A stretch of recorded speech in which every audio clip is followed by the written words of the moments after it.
I'm here with Alejandro Chavez, Alex, from Ohio, originally from Tucson, who is going to share with us amazing things about public speaking. And he's got something really important to share, right, Chavez?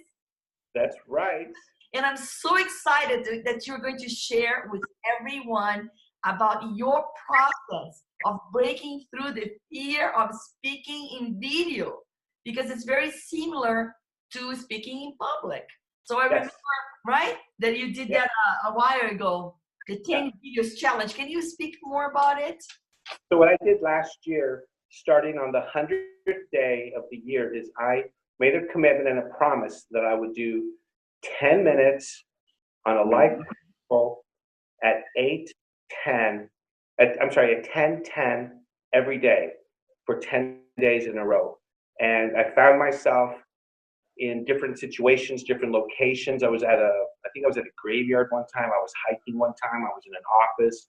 I was in the gym. So every day at 10:10, I stopped what I was doing without a script, and I just talked for 10 minutes on something that I believe really important, life principles like goal setting, self-discipline, commitment, just in those areas. And it was really awesome because my fear was always speaking in front of a camera, just because the camera doesn't nod or it doesn't shrug its shoulders, it doesn't laugh, you can't see the emotion. And then that's when I took it to the next level, because I've always been able to speak in front of people. I love speaking in front of people, but I caught myself. I did Toastmasters, like what we discussed. I love Toastmasters, and what it did is it put me in a room full of people that were able to judge me. But the camera can't judge me. Everyone that watched me on video was going to say, "That was great. That was great, Alex." Toastmasters, though, they count all your ums and your uhs and your so's and your you knows and your likes. So they take your public speaking to another level, and to me, I think it made me better. It made me much better. This was spectacular because you not only decided I have to break through this fear because it's holding me back from what I want to do and accomplish. So I said, it's time for me to do this. But then you set yourself into a commitment, right? A self-commitment, because nobody was forcing you. You just said, I've got to do this. And you found a magical formula for doing this, is that you said to yourself every day at 10:10, right? I'm going to make 10 videos. Now, why 10:10? Well, because the number 10 is a powerful number and I'm like that. I like numbers and stones and things, the universe and everything. So 10:10 for me. Oh, and I did 10 minutes, only 10 minutes.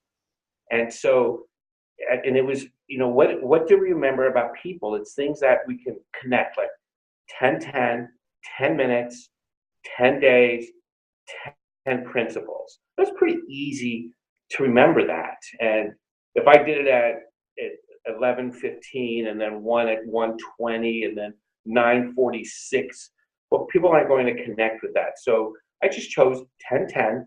One of the things that I did was, I have this for my coaching. It's called 10-10-100. It's a 100-day transformation. So it's 10 meetings, 10 life principles in 100 days. And so last year when it popped into my head, it was like, oh my gosh, we're at 100 days. I'm going to do this right now. And I did. That was amazing. Now, tell us, how was the first video? Like, okay, I'm doing this. I decided, and you found a magical number. And I think 10 means 1, right? Which is beginning. Yeah. Right? The number 1 is beginning in numerology.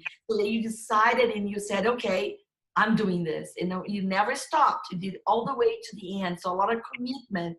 That was great. So I'm very curious to know the first day to break through that fear of really doing it and posting it, to the end when you felt like, okay, I have done it. So how was it for you? That's a great question, because, and I think that with public speaking as well, when we don't talk about when we do public speaking and we're not talking about what we love or what we're passionate about, it makes it hard.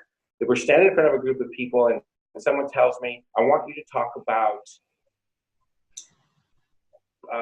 how light bulbs work. Well, I don't know how they work. I know that you turn it on and it works. I don't know the design and all that. So I would stumble. I would be uncomfortable. Even if I had notes, I would know that I was reading. And so with public speaking and speaking in front of a camera or mic, or in a camera in front of people, if you talk about what you love to talk about, it's easy because it's coming from your heart. It's coming from your gut. You're saying things that you say that you want people to hear. For me, mine is about commitment. That's the biggest one because I'm a dude and I really have a problem with commitment. I do. I don't know about everybody else, but I know I do. And so that was my biggest thing, is to work on my level of commitment, that this is what I'm going to do. And then with commitment, consistency, that when you do it all the time, like every day at 10:10 for 10 minutes, like one of the 10 principles. Then the first one, I was kind of nervous because I was trying to, I don't think the first one I was trying to be who I was, that I was trying to be like, this is Alex, I'm doing this. But by the 10th one, I was in the woods and I had my camera up against the tree on my tripod. And it was really nice because it was comfortable. At that point, I did it. I showed up at 10:10, 10 minutes, and it was just flowed. Like, this is what I want to talk about. And I think that when we talk more, when we do things that make us uncomfortable, the more we do it, the more comfortable we get. Especially if we know that that's what we want. If I want to speak to 100 students about school, the first time I do it, I might fail. But if I do it over and over and over again, I'm great at it. Right now, as Rosane's talking to me, I've been doing a lot of talks for our library systems here in Ohio, Northeast Ohio. I go in and I'm talking anywhere in front of 150 to maybe just only 60 and numbers in between and greater about customer service, about being friendly, and the first one I did, I was nervous.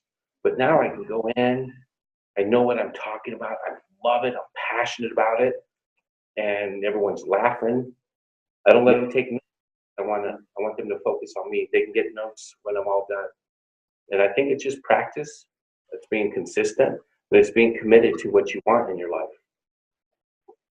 So if there was somebody, or if you have a client that's going through the same fears that you had before, what would you say to them, or how would you coach them?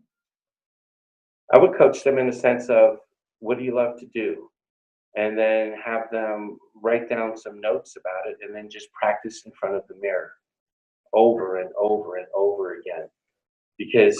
And then turn your back to the mirror and talk to the wall. Because in the wall, you can't see your face, you can't see your smile. A lot of us, we are self-conscious about how we look. We wish we looked differently, and I think that's a lot of, and I know that's a lot of fear, is our self-image, that, I don't look as good as I could, I look tired, I'm too heavy, my gray hair, or whatever it might be. And that was my biggest fear. I didn't mention this, but I did a few auditions for the Food Network, and I always failed in the camera part of it, because I didn't like the reflection I saw, as I could see my image in the camera, and I wasn't comfortable with my own self. And when I do work with some people that want to do public speaking, I say, talk to a wall. Talk to a wall. And the wall won't shake its head, it won't judge you, but you'll be able to get your message out. And it's about, again, I said, it's practice, consistency, and commitment to your craft. Love that what you said. I've never done this exercise to really talk to the wall. I think I'm gonna try it. I think it's a great idea. And also regarding the how rude we can be to ourselves, I don't think you're alone with that. I have caught myself in moments where I say words that I wouldn't say to my enemy. I mean, and then it's been proven that we lack self-love. Self-love is really that part of us that when you're caring for yourself, you know, like when you're sweet and friendly and patient, and you know that, you know, you're by your side there. Yeah, you're your biggest fan. Knowing like I'm comfortable with you because I like you are, and just go. It's always gonna be okay. So when we shift our inner dialogue to instead of you know, the beat up mode to the soft kind mode, I think it also makes us accomplish what we want. Yes. And there's one more thing to add to all of that. There's something that I do, and I do it anytime I'm going to speak in front of anybody. When I go to a Toastmasters meeting, I do this in the parking lot. When I'm going to any meeting, I do this. When I go to anywhere, I know that I have to be me. And I know it's out there. Someone, I forgot who wrote it, but somebody introduced this. But it's the power pose. It's that, because it's hard to do this. It's 2 minutes of pumping yourself up. It's 2 minutes of telling yourself how awesome you are. It's being in that pose like, Superwoman. Yeah. Yes. One woman. But it's doing it for 2 minutes. It's 2 minutes, because even when I'm coaching anybody, I ask them to give me 30 seconds of why you're awesome. And so hard. We don't maintain and build our self-esteem huge. And for 2 minutes, you're just powering yourself up like, I'm a rock star. I'm going to nail this. I'm great. Yes, I'm an expert at this. I've been doing this for a long time. I'm not going to fail. I'm going to succeed. I'm a warrior. I'm victorious. 2 minutes. It's hard. It's really hard. But when you do it, when you practice it, you do it consistently, and you're committed to it, boom. Yes. I Time. totally resonate what you're saying, and I think there was a scientist. Her name, I think, is Amy Curdy, something like that. Curdy, that's Amy right? Curdy. Yes. She's the power pose. She proved that the body can help the mind, because usually we think that we have to control everything through here, and no, like when you shift your focus to your breath, for instance, the body that's taking over, right? Or you make power poses, and it takes a moment to look far, you know, on the end of the room, or, you know, outside. You can look to the sky in a cloud, or you expand your eyesight. All these things makes you feel more alive and more in control. Why, when we let stress take over, then our body shrinks, and we like, you know, becoming not confident anymore. Right.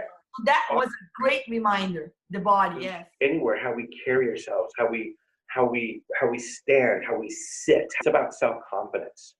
How do I feel about me? Because when you feel great about yourself, you can stand in front of any large number of people and talk about what you love to talk about. If you're not talking about what you don't love, it's going to be hard to talk about it because you're not confident about it. But if I'm talking about what makes me awesome, what makes you great, what makes life great, that's the self-confidence. I walk in feeling awesome. I walk in like, I own this room. I own this room. You're going to be nervous. Yeah. You're going to have some butterflies. You're supposed to. And you're going to have palmy, you know, sweaty, whatever. You're supposed to be a little nervous. That just makes you better. Yes, I love everything you said. Thank you so much, Chavez. So now, to wrap up this video, would you have your favorite quote to share with us? Right. My favorite quote, and it's really short. It's what we think we become. Yes. What we think we become. Yes. We know that thoughts create feelings, that create emotions, and action, life results. So what we think we become. Thank you so much for everything you shared today. I can't wait to release this video to everyone. And if you are watching this video and you are interested in being coached, we are here to help you become a better speaker and release all your fears so that you're confident as ever. All right, Alex. Thank you so much. Woo-hoo. Let's rock with our public speaking. Take care.